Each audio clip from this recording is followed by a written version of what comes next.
आपका हमारे YouTube channel में फिर से नई वीडियो के साथ फिर से स्वागत करते हैं और आप लोगों को जानकारी देना चाहते हैं कि अभी कुछ दिन पहले ही यानी पिछले साल से अभी तक कुछ दिन पहले ही आंगनबाड़ी केंद्रों में जो भी रिक्त पद खाली थे लगभग 53,000 शासन के आदेशानुसार जो शासनादेश जारी हुआ था उसमें दिखाया गया था कि लगभग 53,000 पद उत्तर प्रदेश में अभी खाली हैं। उसमें से कुछ पद आंगनबाड़ी आंगनबाड़ी के हैं और कुछ पद जो पंचायत स्तर पे सहायिका के हैं या मिनी आंगनबाड़ी के हैं। उसमें से कुछ ऐसे पद थे जो लगभग जो 53,000 बन रहे थे। ये 53,000 पद ऐसे खाली हुए थे या तो आंगनबाड़ी जो कार्यकर्त्री थी वह रिटायर हो गई या उन्होंने अपने पद से त्याग पत्र दे दिया या उनकी मृत्यु की दशा में वह पद खाली हुए थे। तो उसी संबंध में सरकार ने 53,000 पदों की भर्ती के लिए शासनादेश जारी किया था और हर जिले से लगभग आवेदन स्वीकार भी किए गए थे। परंतु ईडब्ल्यूएस जो आर्थिक स्थिति के आधार पे जो आरक्षण जो मिलता है वह जो 10% का आरक्षण मिलता है उसका कोई प्रावधान नहीं था उसमें। उसी कारणवश इस वैकेंसी को कोर्ट में घसीट लिया गया और वहाँ पर इस पॉइंट को जो है दिखाया गया कि 10% आरक्षण जो आर्थिक रूप से कमज़ोर वर्ग के लोगों को मिलना चाहिए था वह इस भर्ती में कहीं पर उसका जिक्र नहीं किया गया है। उसी कारणवश से वह वैकेंसी पर रोक लगा दिया था कोर्ट ने और फिर से उस पर पुनर्विचार के लिए फिर से उसमें 10% आरक्षण लागू करके फिर से विज्ञप्ति जारी करने के लिए कोर्ट ने आदेश दिया था। उसी के समक्ष एक जानकारी प्राप्त हुई है जो कि अनामिका सिंह जो मुख्य सचिव हैं बाल विकास एवं पुष्टाहार विभाग की, उनके माध्यम से एक लेटर जारी किया गया है। उसमें उन्होंने कुछ चयन प्रक्रिया में संशोधन कर दिया है जिसका शासनादेश फिर से जारी कर दिया गया है। इससे यह समझ में आ रहा है कि बहुत जल्द ही सरकार 53,000 पदों पर फिर से विज्ञप्ति निकालेगी और हर पंचायत में जो भी पद खाली हैं उनको आरक्षण क्रम के अनुसार फिर से भरा जाएगा। तो उसमें इस बार कुछ उन्होंने परिवर्तन किया है तो वह इसमें दर्शाया गया है कि क्या क्या परिवर्तन किया गया है। आप लोग जानते ही होंगे पंचायत स्तर पे जो भी छोटे बच्चे होते हैं उनका लालन पालन के समय या गर्भवती या गर्भधात्री महिलाएं होती हैं उनको बाल विकास विभाग से जो पुष्टाहार प्राप्त होता है वह आंगनबाड़ियों के माध्यम से वितरण होता है जो कि सेंट्रल गवर्नमेंट की योजना है। और हर पंचायत में आंगनबाड़ियाँ और सहायिका और मिनी आंगनबाड़ी केंद्र जो छोटे केंद्र हैं कम जनसंख्या के आधार पर मिनी आंगनबाड़ी केंद्र बनाए गए हैं। वहाँ पर महिलाएं काम कर रही, कार्यकर्तियाँ काम कर रही हैं और सभी लोगों को लाभान्वित करती हैं। उन समस्त सेंटरों में जो भी पद खाली हैं वो आरक्षण के अनुसार भी भरे जाने हैं। तो उसी संबंध में एक शासनादेश जारी हुआ है जिसका हम जिक्र कर रहे हैं। तो उसमें आप देख सकते हैं कि विषय है सम्मिलित बाल विकास परियोजना कार्यक्रम के अंतर्गत आंगनबाड़ी कार्यकर्त्री, मिनी आंगनबाड़ी कार्यकर्त्रियों एवं सहायिकाओं के मानदेय पर नियुक्ति हेतु चयन प्रक्रिया का पुनर्निर्धारण किया गया है। यानी जो भी पद खाली हैं जहाँ पर वहाँ फिर से विज्ञप्ति जारी करने के लिए नियुक्ति के लिए आमंत्रित किया गया संविदा के आधार पे। तो आप लोगों को भी बताना चाहेंगे कि अपनी वीडियो के माध्यम से कि जो भी यहाँ मेन आंगनबाड़ी जो रहती हैं उनका मानदेय लगभग 7,500 रुपये है और जो मिनी आंगनबाड़ी रहती हैं उनका मानदेय जो है 6,500 रुपये के पास में है और जो सहायिका है उनका 3,750 रुपये मानदेय निर्धारित किया गया है सरकार के द्वारा। और अलग से जो कार्य या महिलाएं करती हैं या कार्यकर्तियां करती हैं तो उसका अलग से पारिश्रमिक उनको प्रोत्साहन राशि के तौर पे दिया जाता है। तो आप इसमें देख पा रहे होंगे कि इसमें दिया है पहला पॉइंट जो दिया गया है तो वो दिया गया है कि शैक्षिक योग्यता। तो आप देख पा रहे होंगे इसमें शैक्षिक योग्यता क्या निर्धारित की गई है इस बार। तो इसमें पहले जो है कि विज्ञप्ति जो निकली थी या जो भी योग्यता रखी की जाती थी वह हाई स्कूल रखी जाती थी, पर अब इसमें तीनों आंगनबाड़ी कार्यकर्तियों, मिनी आंगनबाड़ी कार्यकर्तियों और सहायिकाओं सबके लिए शैक्षिक योग्यता जो है इंटर पास रखा गया है। तो इसमें यह संशोधन किया गया है कि हाई स्कूल के प्राध्यापकों को इस बार मेरिट के आधार पर जो इनका चयन होता है उसमें नहीं जोड़ा जाएगा और जो है इनकी योग्यता जो शैक्षिक योग्यता है वह इंटर रखी गई है। तो इंटर से ही इनका मेन चयन होना है, इंटर से ही इनका जो प्राप्तांक बनेगा, जो मेरिट बनेगी वह इस बार इंटर से ही रखी गई है। और दूसरा पॉइंट आपको हम बताना चाहेंगे कि इसमें जो भी इनको चयन का वर्ष रहता था तो वह पहले 21 वर्ष रहा करता था। 21 वर्ष की जब महिला होती थी तभी वह फॉर्म अप्लाई कर पाती थी। और आप देख पा रहे हैं कि इसमें न्यूनतम शैक्षिक योग्यता जो है 18 वर्ष कर दिया गया है और अधिकतम शैक्षिक योग्यता जो है 35 वर्ष है। और यह जबकि 35 वर्ष ना हो के पहले 45 वर्ष थी, तो यह भी परिवर्तन कर दिया गया है इसमें। तो यह कुछ परिवर्तन किए गए हैं जो अभी आप लोगों को हम इसमें बता रहे हैं। और इनका रिटायरमेंट की उम्र जो है, रिटायरमेंट की उम्र जो है 62 वर्ष है। 62 वर्ष पे ही यह कार्यकर्तियाँ रिटायर होती हैं। तो आप देख पा रहे होंगे कि रिटायर की उम्र इनकी 62 वर्ष है। 62 वर्ष में ही महिलाएं रिटायर होती हैं।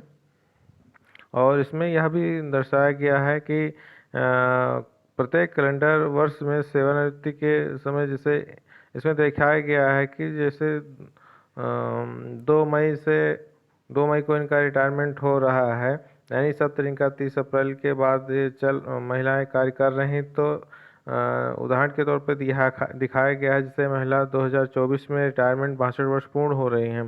पर यह महिला जो है 62 वर्ष में 2 मई तक इनका कार्यकाल समाप्त हो रहा है। तो इनको पूरा वर्ष कार्य करने को मिलेगा और पूरी सैलरी मिलेगी। और अगले वर्ष यह 30 अप्रैल को स्वतः ही रिटायरमेंट मानी जाएंगी, ऐसा इन्होंने इसमें दर्शाया है। और चयन की पात्रता क्या है वह भी इसमें दिखाया गया है। आप देख पा रहे होंगे कि जो भी चयन की इसमें पात्रता निर्धारित की गई है वह देख रहे होंगे कि चयन की पात्रता सर्वप्रथम आंगनबाड़ी कार्यकर्ती के कुल रिक्त पदों के सापेक्ष 50% पदों पर आंगनबाड़ी कार्यकर्तियों की भर्ती हेतु अपेक्षित अर्हता पूर्ण करने वाली आंगनबाड़ी सहायिकाओं से चयन की कार्यवाही की जाएगी। यानी जो भी पहले से कार्यरत आंगनबाड़ियाँ हैं या सहायिकाएँ हैं उनसे ही मेन आंगनबाड़ी का पद भरा जाएगा। और इसके उपरांत जैसे वह शैक्षिक योग्यता रखती हैं तो उनसे ही भरा जाएगा, और शैक्षिक योग्यता नहीं रखती हैं तो उनके आधार पर दूसरा पद जो भी निर्धारित रहेगा वह रिक्त रहेगा तो वह भरा जाएगा, नहीं तो 50% पद सहायिकाओं से ही भरे जाने हैं। जो भी एलिजिबल सहायिकाएँ रहेंगी उनसे यह पद भरे जाने हैं। और आपको अभी और डिटेल दे रहे हैं। इसमें देख रहे हैं कि अलग अलग चीज़ें दी गई हैं। इसमें सर्वप्रथम उनको वरीयता दी जाती है जो विधवा महिलाएं रहती हैं, उनको सर्वप्रथम वरीयता दी जाती है। और आवेदन पत्रों की प्राप्ति तो एनआईसी द्वारा एक पोर्टल जनरेट किया जाएगा जिसके माध्यम से यह आवेदन उस पर ऑनलाइन भरे जाएंगे। ऑनलाइन प्रक्रिया रहेगी इस बार। और चयन समिति जिला अधिकारी द्वारा निर्धारित कमेटी द्वारा ही चयन प्रक्रिया का गठन किया जाएगा। वह चयनित करेंगे। कोरम इसमें कम से कम 4 पदाधिकारियों यानी यानी कह सकते हैं क ख समूह से जो भी अधिकारीगण है उसमें कम से कम 4 सदस्यों का उपस्थित होना अनिवार्य रखा गया है। और मेरिट जो रहने वाली है तो आप देख सकते हैं कि मेरिट के आधार पर यह भर्ती का चयन होता है। तो इसमें देख सकते हैं कि मेरिट के आधार पर क्या पात्रता रहने वाली है। तो इसमें जो भी प्राप्तांक प्राप्त हुए हैं उसके आधार पे ही आपका चयन प्रक्रिया की जाएगी। तो सबसे पहले न्यूनतम शैक्षिक योग्यता इंटर रखी गई है और इंटर या समकक्ष या अधिकतम शैक्षिक योग्यता पर स्नातक के आधार पर मेरिट तैयार की जाएगी। अभ्यर्थी द्वारा प्राप्त अंक प्रतिशत को 10 से विभाजित करने पर, यानी 10 से विभाजित करने पर, जैसे इसमें उदाहरण के तौर पर दिखाया गया है कि अगर इंटर में आपका 45% है तो उसको 10 से भाग किया जाएगा। 45% प्रतिशत अंक प्राप्त कर रहे हैं उसको 10 के भाग किया जाएगा और जो आएगा तो 4.5 आएगा, यही अंक माना जाएगा। और यदि आप इंटर में या बीए में 61% नंबर पाए हुए हैं तो उससे 10 से भाग किया जाएगा तो आपका 5.9 अंक प्राप्तांक अंक माना जाएगा। ऐसे ही ग्रेडिंग व्यवस्था में जितने भी अंक हैं उनको भी ऐसे ही माना जाएगा। आरक्षण जो है, आरक्षण का इसमें दिखाया गया है कि आंगनबाड़ी कार्यकर्तियों और मिनी आंगनबाड़ी केंद्र की कार्यकर्तियों एवं सहायिकाओं की नियुक्ति में अनुसूचित जाति, अनुसूचित जनजाति, पिछड़ा वर्ग, विकलांग एवं स्वतंत्रता संग्राम सेनानी के आश्रितों तथा आर्थिक रूप से कमजोर वर्ग ईडब्ल्यूएस है तो समय समय पर शासन द्वारा जारी आरक्षण से संबंधित शासनादेशों का पालन किया जाएगा। यानी जो भी आरक्षण है वह ही आरक्षण लागू किया जाएगा और उनको सभी महिलाओं को वह आरक्षण प्राप्त होगा।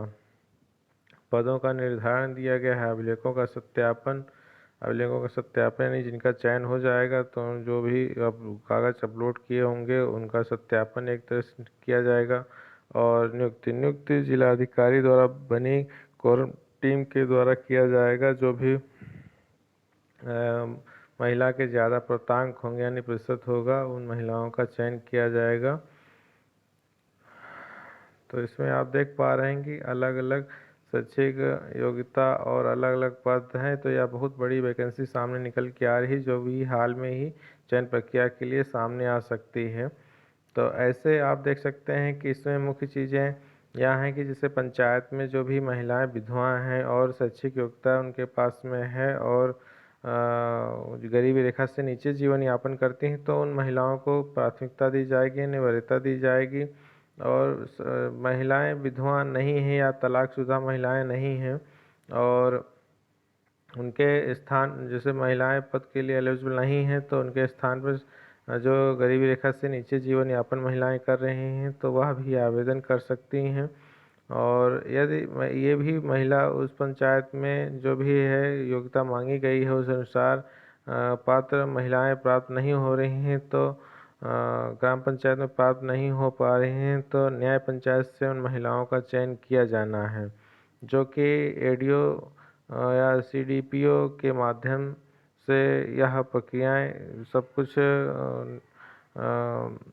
क्रियान्वित होनी है। तो आप देख सकते हैं कि आपके समक्ष एक 53,000 की सबसे बड़ी वैकेंसी सामने निकल के आ रही जो एक तरह से कह सकते हैं महिलाओं के लिए बढ़िया गोल्डन चांस की तरह है। जो भी महिलाएं ज़्यादा प्राप्तांक प्राप्त किए हुए हैं अपने शैक्षिक योग्यता में उनके प्राप्तांक इंटर और स्नातक परास्नातक में जो भी नंबर हैं वह उनके मेरिट में चयन किए जाएंगे, मेरिट में जोड़े जाएंगे और उससे वह चयनित हो सकती हैं। तो ऐसे ही आपको हमारे चैनल के माध्यम से आपको ऐसी ही वीडियो प्राप्त होती रहेंगी। और आप हमारे चैनल पे नए हैं तो चैनल को सब्सक्राइब करें, लाइक करें और अपने दोस्तों को शेयर करें।